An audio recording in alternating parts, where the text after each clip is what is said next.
ಸ್ಪಂದನೆ ಸಿಗ್ತದೆ? ಇಲ್ಲ ಇಲ್ಲ ಇಲ್ಲ ಆ್ಯಕ್ಚುಲಿ ನೋಡ್ರಿ ನಾವು ಜನರ ಕಷ್ಟಕ್ಕೆ ಅಥವಾ ಜನರ ಒಂದು ಮನವಿಗೆ ಅಥವಾ ಜನರಿಗೆ ನಾವು ಧ್ವನಿಯಾಗೇ ಕೆಲಸ ಮಾಡ್ಬೇಕಂತ ಹೇಳ್ತಾ ಇದ್ವಿ.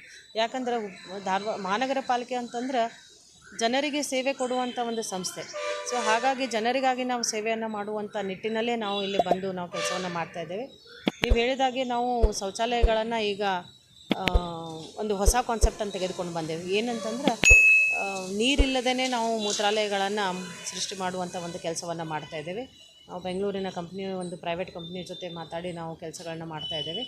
ಹಾಗಾಗಿ ನಾವು ಏನು ಈಗ ವಾಟರ್ಲೆಸ್ ಯೂರಿನಲ್ಸನ್ನು ಕೊಟ್ಟು ಎಲ್ಲೆಲ್ಲಿ ನಾವು ಭಾಳ ಜನರಿರ್ತಾರೆ ಅಂದರೆ ಲೈಕ್ ಮಾರ್ಕೆಟ್ ಆಗ್ಬೋದು, ಸ್ಕೂಲ್ ಹತ್ರ ಆಗ್ಬೋದು, ಪಾರ್ಕಿಂಗ್ ಆಗ್ಬೋದು, ದೇವಸ್ಥಾನಗಳು, ಹೀಗೆ ನಾವು ವಾಟರ್ಲೆಸ್ ಯೂರಿನ್ಗಳನ್ನ ಮಾಡಿ ಅದು ಒಂದು ಚೆನ್ನಾಗಿ ನಮಗೆ ಕೆಲಸಗಳನ್ನ ಕೊಡ್ತಾಯಿದೆ. ಯಾಕಂತಂದ್ರೆ ಆಲ್ರೆಡಿ ನಾವು ನಮ್ಮ ಮಹಾನಗರ ಪಾಲಿಕೆ ಕಚೇರಿಯಲ್ಲೇ ಅದನ್ನು ಇನ್ಸ್ಟಾಲ್ ಮಾಡಿ ನೋಡಿದ್ದೇವೆ.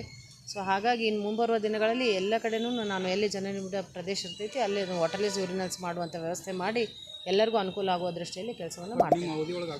ಆಗುತ್ತೆ ಮಾಡ್ತೇನೆ. ಅದನ್ನು ಸಾರ್ವಜನಿಕರಿಗೆ ಅವರು ನಮ್ಮ ಜೊತೆ ಕೈ ಜೋಡಿಸ್ಲಿ, ಅವರು ನಮ್ಮ ಜೊತೆ ವಿಶ್ವಾಸ ಇಡಲಿ, ನಾವು ಕೆಲಸ ಮಾಡ್ತಾಯಿದ್ದೇವೆ, ಅವರು ನಮ್ಮ ಜೊತೆ ಬರಲಿ ಅನ್ನೋದು ಒಂದೇ ಒಂದು ಉದ್ದೇಶ. ಯಾಕಂದರೆ ನಾವು ಸಾರ್ವಜನಿಕರ ಜೊತೆ ಇದ್ದು ಕೆಲಸ ಮಾಡು, ಹಾಗಾಗಿ ಸಾರ್ವಜನಿಕರು ನಮ್ಮ ಜೊತೆ ಇರಲಿ ಅನ್ನೋ ಒಂದೇ ಉದ್ದೇಶ. Okay, thank you.